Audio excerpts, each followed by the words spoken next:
They decided to change everything. In a world where every royal gesture is observed, scrutinized, and commented on, King Frederick X and Queen Mary of Denmark made a bold choice to break with old customs and offer their eldest son, Prince Christian, a decidedly different education. This choice is not a mere royal whim. It is a gentle revolution, a profound repositioning of the Danish monarchy at a time when royal houses around the world are questioning their future. And it begins with the essential, the education of an heir to the throne. Christian of Denmark, born in 2005, is destined to one day become king. But unlike his predecessors, his path is anything but a classic, well-trodden path. From a very young age, Frederick and Mary wanted to open him up to the world, confront him with the realities of modern life, and offer him a childhood that wouldn't be frozen in the rigidity of protocol. Through this approach, the royal couple sought to shape a prince who resembled his contemporaries, who understood their world, their hopes, their fears, their contradictions. To achieve this, they refused to confine him to a golden bubble. Prince Christian grew up in an environment where respect, responsibility, and autonomy were as fundamental as a sense of duty. He attended public schools in Denmark, befriended children who had nothing to do with the nobility, traveled with his parents to discover other cultures, and was confronted, at a very young age, with situations that shape character. Nothing was imposed on him without explanation. Every decision concerning him was made with the aim of instilling in him the values that King Frederick and Queen Mary considered essential: humility, commitment, and open-mindedness. This stance sometimes drew criticism. In the hushed corridors of the palace, some whispered that Christian was not receiving an education fit for that of a future king. Too much freedom, not enough protocol. But Frederick, who himself suffered from a sometimes stifling royal straitjacket, never wavered. His own experience left its mark on him. He knows how difficult it is to be oneself when everything is planned, marked out, and locked down. He wanted something different for his son. A royal destiny, yes. But a destiny lived fully, sincerely, and humanely. This desire for modernity was also reflected in the royal couple's symbolic choices. Contrary to tradition, which required the heir to undergo strict and formal military training from adolescence, Christian benefited from a more flexible period of adaptation, with particular attention paid to his desires and maturity. This is not to deny the importance of the army in the training of a monarch, but to recognize that each individual has his own rhythm, his own needs. In public life, Christian was not rushed into the spotlight. Each appearance was carefully prepared, not to impose an image on him, but to allow him to feel at home. He delivered his first speeches with palpable emotion, his eyes shining, aware of the weight of the words he carried. He learned to represent without betraying himself, to embody without fading away.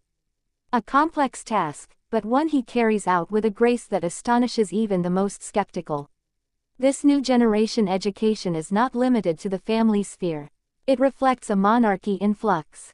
Denmark, a small Nordic kingdom with a 1,000-year history, is today undergoing a dynamic of transformation, and this transformation is reflected in its symbols.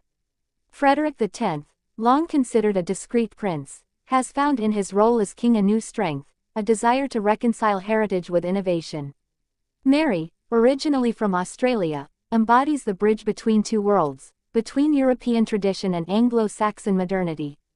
Together, they form a close-knit, complementary, and visionary couple. Their complicity is palpable, their understanding inspiring. They don't govern, but they influence. And they put this influence at the service of an ideal, that of a monarchy close to its people, a throne serving the nation, and not the other way around. It is with this in mind that Christian is building himself. He will not be a king like the others. He has neither the desire nor the model. He will be a king of his time, shaped by an era in search of meaning, raised with the idea that power is only worthwhile if exercised with justice and compassion. He saw his parents work tirelessly, engage with citizens, travel to the most remote corners of the kingdom to listen, understand, and support. He understood that the crown is not an end in itself, but a means to serve. And he has deeply internalized this.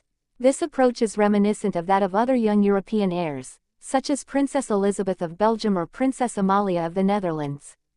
But while some still follow fairly traditional patterns, Christian enjoys a more assertive freedom, a parental model more committed to reform. The couple, Frederick and Mary, do more than simply support their son, they actively prepare him for a role that is constantly being redefined. Beyond education, the young prince is receiving a vision of the world.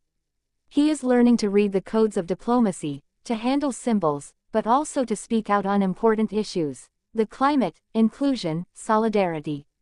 He knows that his role, tomorrow, will not be limited to official inaugurations. He will have to inspire, mobilize, and unite. He will have to be a citizen king, a responsible king. The Danes, for their part, are watching.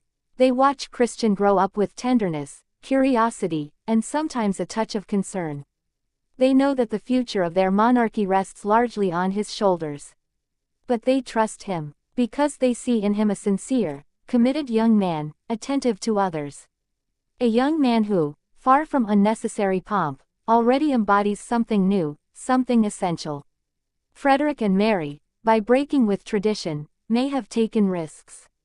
But they also showed the way. They reminded us that royalty, to endure, must know how to reinvent itself.